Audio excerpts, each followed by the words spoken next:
Merapoh project focuses on conservation, and what it does is it takes people into the forest and we register signs of any animals. So any animals such as tigers, any prey of the tigers, elephants and so on.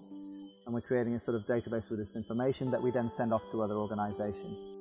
When a volunteer comes to stay here in the Merapoh project, a vast number of activities. We will do catwalks, which is a day in the jungle documenting animal activity.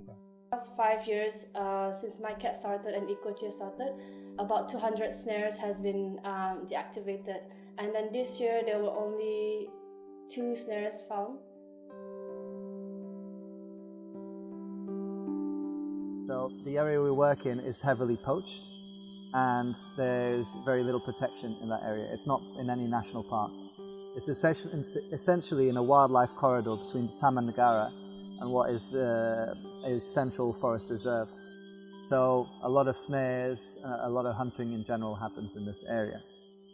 So by being in the forest, we're actively deterring the poachers from being in there.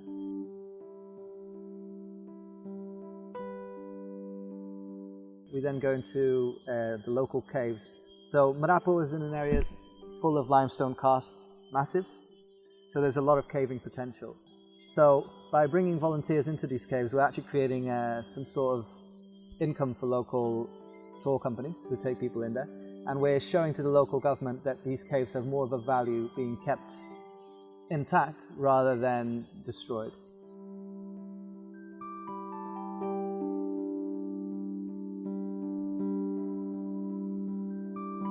The main people that we work with are an indigenous tribe called the Batek. The Batek people are a semi-nomadic community that live in a concrete village, but they still spend a lot of time in the jungle.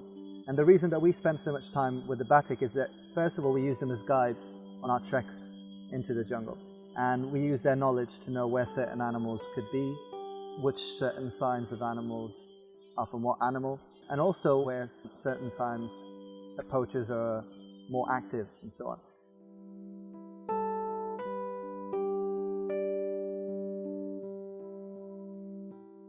So we do foraging with them on Fridays, and then we end up going camping with them over the weekends as well. And this is a good way for the Batek women to earn a living practicing something they know, and also for the volunteers to understand a little bit more about the jungle, about the Malayan jungle, and about how to survive in this jungle. We'll cook with them, we may even build a traditional shelter, just generally have a bit of a laugh. And it's fantastic. Ginger chicken cooked in bamboo, best thing you'll eat in Malaysia.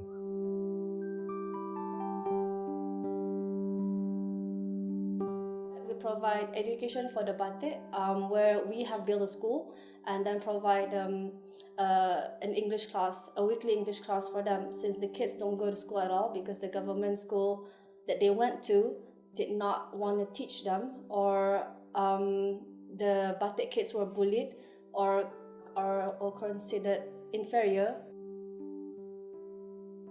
So what Ecotea are trying to do is they're trying to bring some education into the village, and we do this by having our interns who are there in the long term, and by our volunteers coming in and in the week or the 2 weeks that they spend with us to be able to come to 3 classes a week and to really just help these children get a little bit further in life.